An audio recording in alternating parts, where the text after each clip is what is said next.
నంద్యాల జిల్లా ఆళ్లగడ్డలోని వైసీపీకి చెందిన 15 కుటుంబాలు టీడీపీ తీర్థం పుచ్చుకున్నాయి.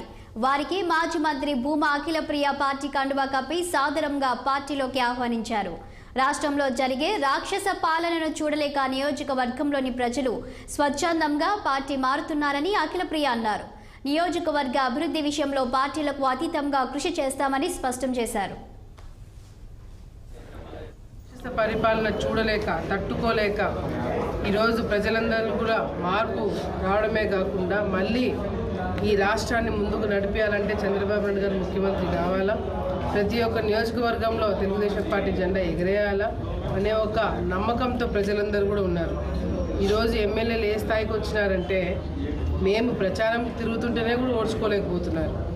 మేము ప్రచారం తిరుగుతుంటే కూడా మమ్మల్ని అడ్డుకోవడానికి ఈరోజు ఎమ్మెల్యే ఇక్కడ స్థానికంగా ఉన్న ఎమ్మెల్యేను కూడా అనకూడదు, వైఎస్ఆర్సీపీ రౌడీ ఈరోజు అడ్డుకోవడానికి అన్ని విధాలుగా కూడా పోలీస్ డిపార్ట్మెంట్ని ముందు పెట్టుకొని మమ్మల్ని అడ్డుకోవడమే కాకుండా ఆఖరికి ఊళ్ళో రానికుండా చేయాలని ఒక నీచమైన ఆలోచనతో ఉన్నారు.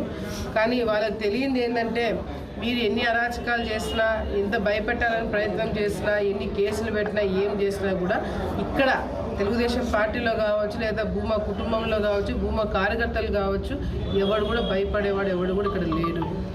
ఆ విషయం మీరు ముందు తెలుసుకోవాలి. భయం అనేది మీ దగ్గర ఉంది, భయం అనేది మీ ఇంట్లో నుంచి వదిలేంది. కాబట్టి ఈరోజు ఆడపిల్లనైనా మమ్మల్ని బయట తిరగకుండా చేసే కార్యక్రమాలు చేస్తున్నారు. తప్పకుండా దానికి అన్నిటికీ కూడా సమాధానం రేపు పొద్దున మేము వచ్చిన తర్వాత చెప్తామని చెప్పి కూడా సందర్భంగా తెలియజేసుకుంటూ ప్రజలందరూ కూడా గమనించండి. తెలుగుదేశం పార్టీ వచ్చినప్పుడు గతంలో ఈ 2 సంవత్సరాల్లో ఎవరి మీద కూడా తప్పుడు కేసులు పెట్టలేదు. గత ప్రభుత్వంలో మేము మంత్రిగా ఉన్నప్పుడు కూడా ఎవరిని కూడా ఇబ్బంది పెట్టలేదు. కేవలం అభివృద్ధి అభివృద్ధి అభివృద్ధి అని చెప్పి మాత్రమే తిరిగినామే తప్ప ఏ ఒక్క వైసీపీ